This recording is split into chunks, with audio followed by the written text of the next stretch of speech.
tell us what the team time trial is, and then Jeff, maybe you can tell us what type of an impact the team time trial might have to a this year. Okay, sure. Well, the team time trial is an event where each team starts with all its riders, all 8 of its riders, and it's a timed event.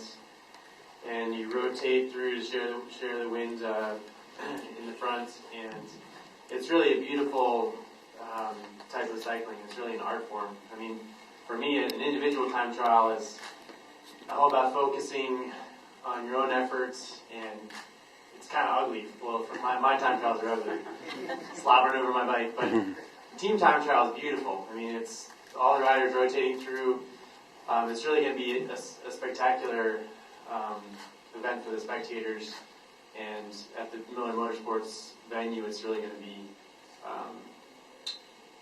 spectacular. So, Jeff, what type of an impact might this have being in the first part of the race? Well, like Tyler said, the team time trial, having each team, kind of collectively working as a whole towards, towards a result that, everyone, essentially you're trying to finish all at the same time. That really shows the strength of the team, because you're really only as strong as your weakest link. And so, kind of early on in the race, it's going to really indicate who showed up with 8 strong guys.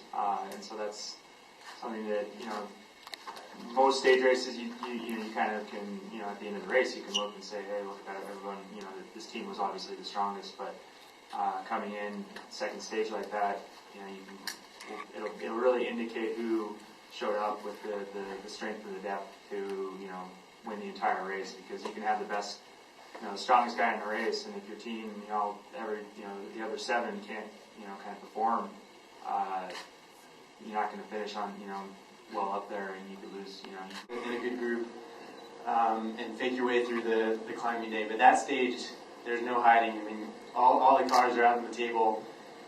Going up Snowbird, it's hot, it's slow, it's a grind, it's miserable for everyone. I mean, even the leaders, they don't look like they're flying up that climb. They look like they're, suffering, and they are. So it's even for a guy like Levi, he'll tell you it's one of the hardest climbs that he does in competition. So it's having that field here in their top form, in their Tour de France and Olympic form, it's really a treat for me, I think, and for cyclists in the States to have such a venue to compete with those guys on. So, because if something happens on that stage, it really means something. It's no fluke if you get a result on a day like that and in a race like this.